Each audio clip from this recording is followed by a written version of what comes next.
아저씨가 급여 얼마예요 물어보더라고요. 그때 무슨 일 하고? 저축은행에 있을 때. 때? 네네네. 안 그래도 지금 돈 때문에 살아 힘든데 급여 얼마예요 물어보더니 300여 그랬는데 그 경비 아저씨는 제가 빚 있는지도 아마 몰랐을 거예요. 근데 그 돈 받아봐야 서울에서 집 한 칸 못 사 이 얘기를 하더라고요. 그 경비 할아버지가 왜 그러셨을까요? 그 얘기를 굳이. 그러니까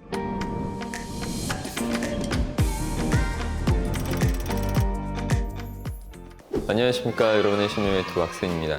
오늘 시그니엘에서 만납시다에는 보험업계에서 이미 유명하신데 감탄지사의 김성욱 지사장님을 모셨습니다. 자신의 개인 소개 좀 짧게 부탁드립니다. 네, 안녕하세요.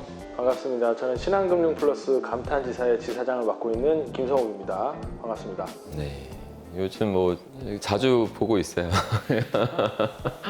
감탄지사에 제가 목요일마다 강의하러 가고 개인 코칭도 하기 때문에 자주 뵙고 있고, 얼마 뒤에 결혼도 이제 식을 올리실 거고, 네, 29일 합니다. 그때 또 저한테 주례를 부탁하셔서 제가 생애 최초로 주례도 조만간 하게 됩니다. 지금 이렇게 이게 사실 GA를 설립을 하신 거잖아요.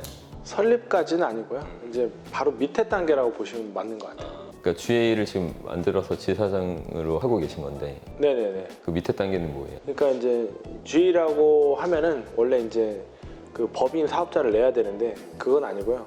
법인이 있고, 근데 법인의 이름을 어떻게 보면 좀 빌려서 제가 지사를 이제 만든 거거든요. 이제 여기는 법인, 저는 사장, 그냥 이렇게 보시면 맞을 것 같아요. GA가 뭔지 간단하게만 소개를. 예.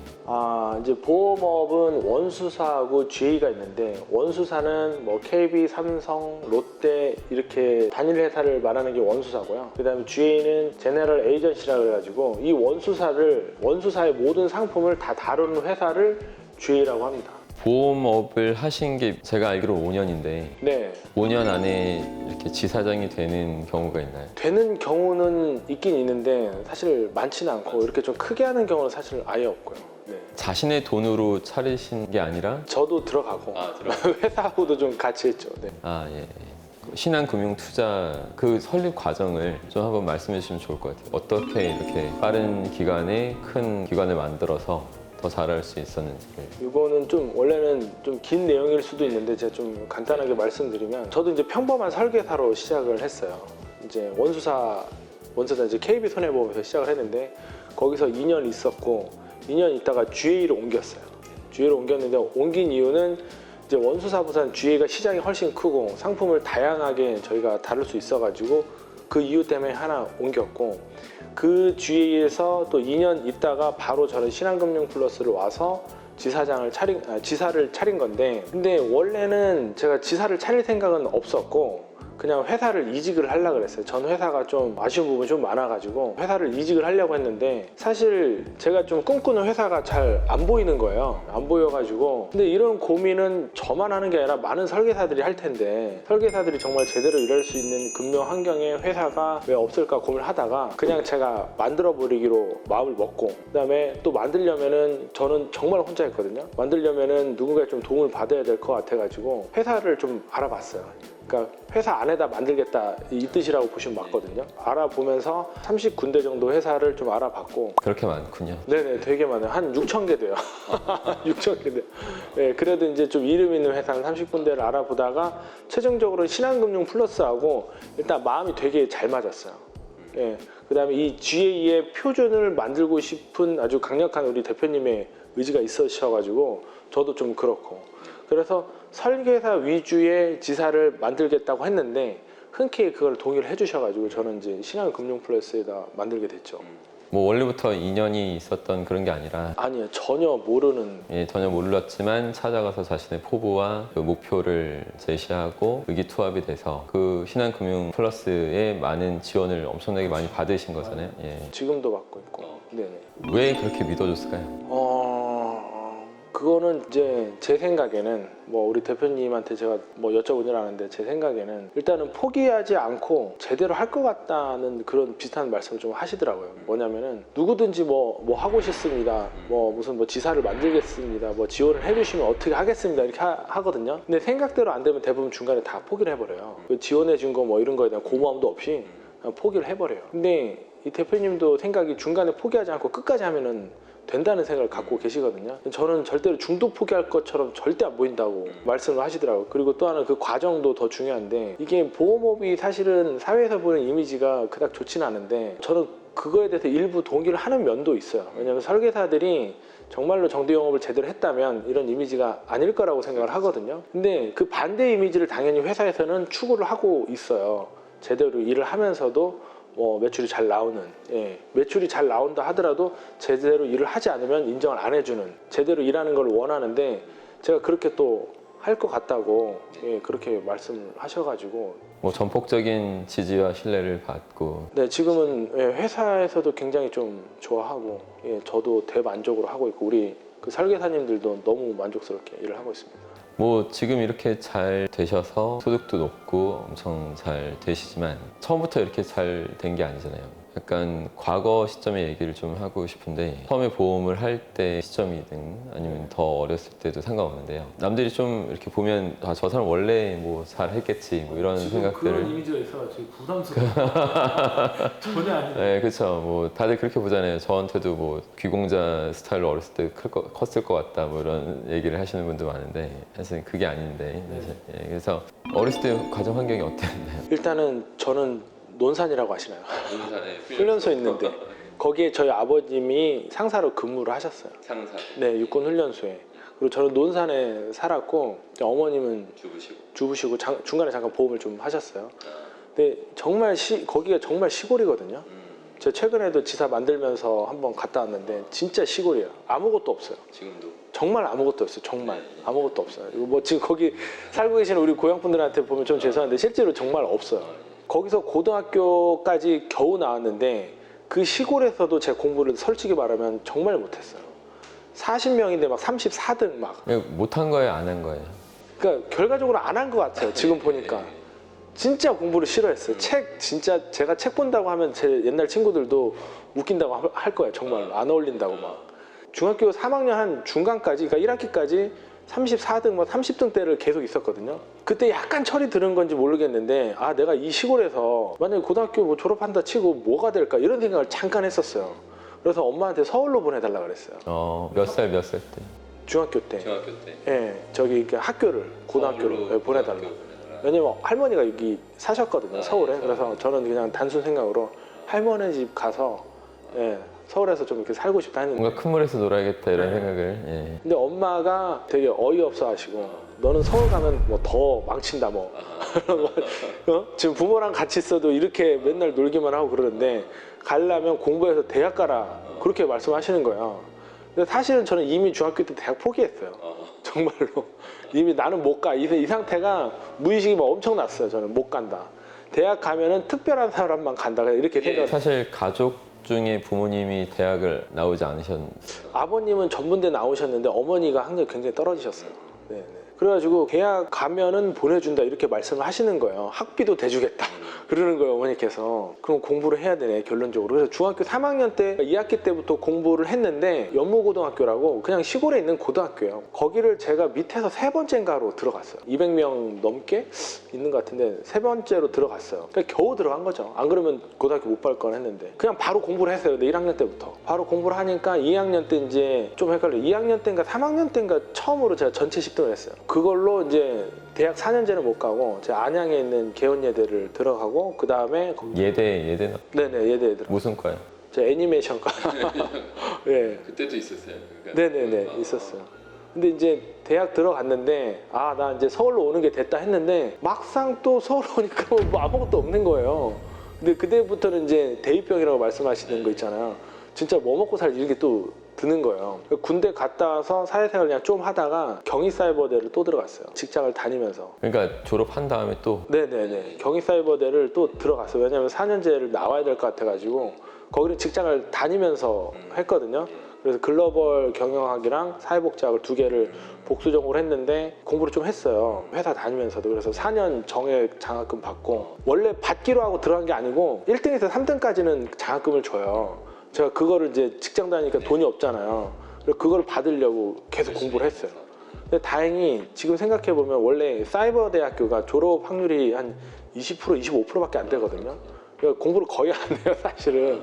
근데 이제 제가 그걸 알고 좀만 하면 되겠구나 했는데 진짜 장학금이 다 받아가지고 한 푼도 안 내고 그렇게 다니고서도 정신을 차린 것 같이 보이지만 그게 아니고 사업을 좀 하나 시작했어요. 좀 벌어오는 거 가지고 체전 밴드라고 의료기 사업인데 예, 그걸 30대 초반에 손을 댔어요. 근데 그건 제가 하고 싶은 거라기보다 누가 좀 이렇게 꼬드겨서 한 케이스거든요. 예, 근데 제품 자체는 나쁘진 않았는데 결과적으로 실패했고 실패를 하니까 동업자들이 이제 배신을 좀 한 거예요. 3명이서 같이 했거든요. 실패를 한 이유가 뭘까요? 그러니까 이 3명이 다 돈만 보고 있어요. 뭐냐면은 이제 이런 걸 전국에 유통을 시키려면은 대리점을 모집을 해야 되거든요. 그것까지 좋은데 대리점이 뭐가 필요한지 뭐가 지원을 해줘야 되는지 이 대리점은 여기도 처음 해보니까 어떻게 뭐 이렇게 쉽게 말해서 판매를 해야 되는지 이런 노하우가 없이 그냥 제품 좋으니까 뭐 와서 해보시오 뭐 이런 식으로 했거든요.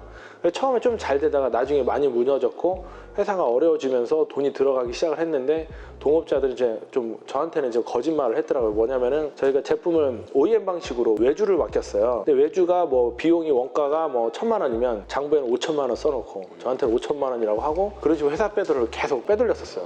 근데 저는 모르고 막 빚내서 또 집어넣고 하다 보니까 한 2억 정도 이렇게 빚이 졌다가 근데 싸움이 났죠. 이제 결론 이제 다 이제 알게 돼가지고 그 동업자 2분은 정가는 없었는데 하다 보니까 구속까지 됐어요. 2분 다.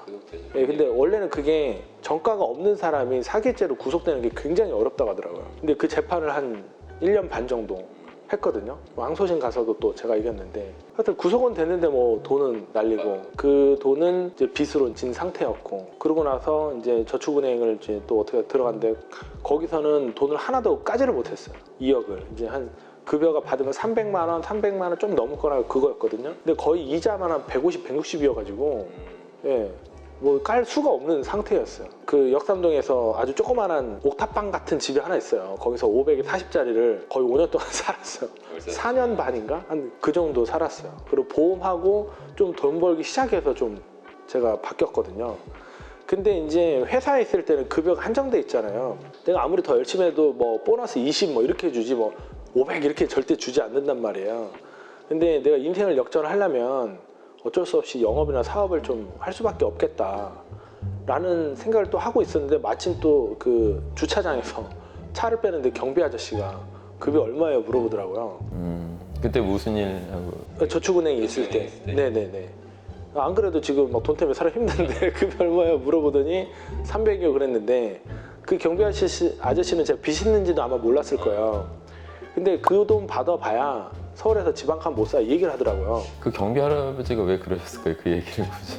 아니 원래 그 주차장이 차를 빼려면 한 10분 정도 서 있어야 돼요. 아, 예, 이런저런 얘기를 하길. 이런저런 얘기는 하필 그 얘기를 하는데 그 말이 맞기도 하고 이상하게 그 얘기가 귀에 안 떠나는 거예요. 혹시 건물주인데 그냥 경비까지 하시는? 아 근데 재밌는 거는 그 아저씨한테 내가 그날 물어봐서 아저씨 죄송한데 집 있으세요? 그러니까 저기 양평동인가? 거기 목동 쪽에 본인 집 하나 있다고 그러더라. 근데 본인도 평생 그거 하나라고 이렇게 하시더라. 근데 제가 좀 불쌍해 보였나 봐. 이렇게 그러니까 저 말고 전부 다 이제 우리 직원들이 저렇게 뭐 한 2, 300 벌어봐야 뭐 집도 못 사고 인생 뻔한데 뭐 정신 차려라까지는 아니지만 하여튼 뭐 알고 살아라 막 이런 느낌? 뭐 미래가 이렇게 될 것이다 뭐. 답은 없지만 네, 그냥 한번 얘기한. 근데 그 얘기가 정말 떠나지가 않고 안 그래도 뭔가 좀 할까 생각을 하고 있었거든요. 원래 직장인들이 항상 다 그 생각은 해요.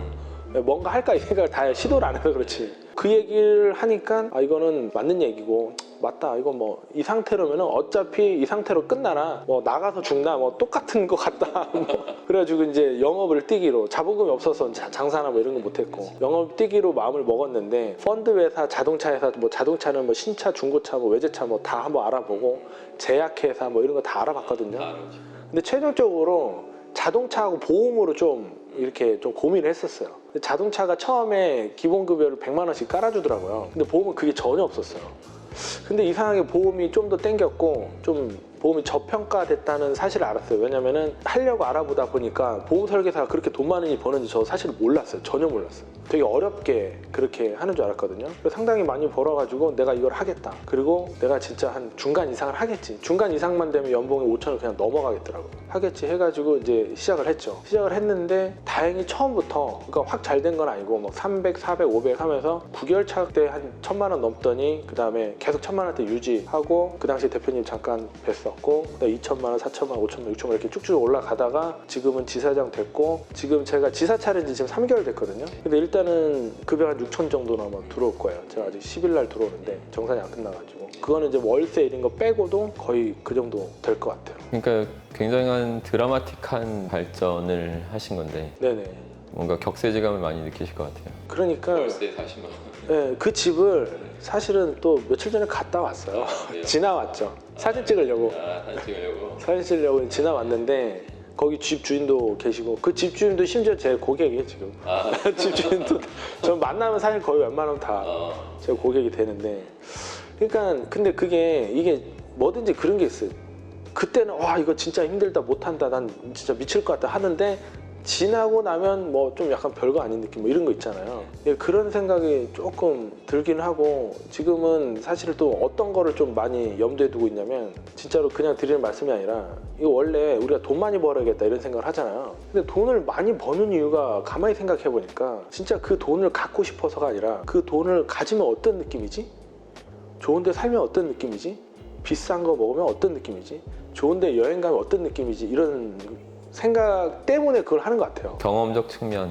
그렇죠. 예를 들면 내가 돈을 많이 벌은 느낌을 그거를 미리 깨우친다면 큰 욕심이 안 생길 것 같아요. 예. 그리고 돈은 자동적으로 따라올 것 같아요. 돈 많이 버는 사람의 깨우침을 먼저 내가 느껴보면 그걸 느낀다면은 돈은 자동으로 따라올 것 같고 그 가는 길도 상당히 행복할 것 같다. 이런 생각을 해가지고 지금 뭐 깨우치고 느끼는데 상당히 매진을 많이 하고 있어요. 그럼 뭐 느끼고 깨우치는데 도움이 되는 방법이 있다면요?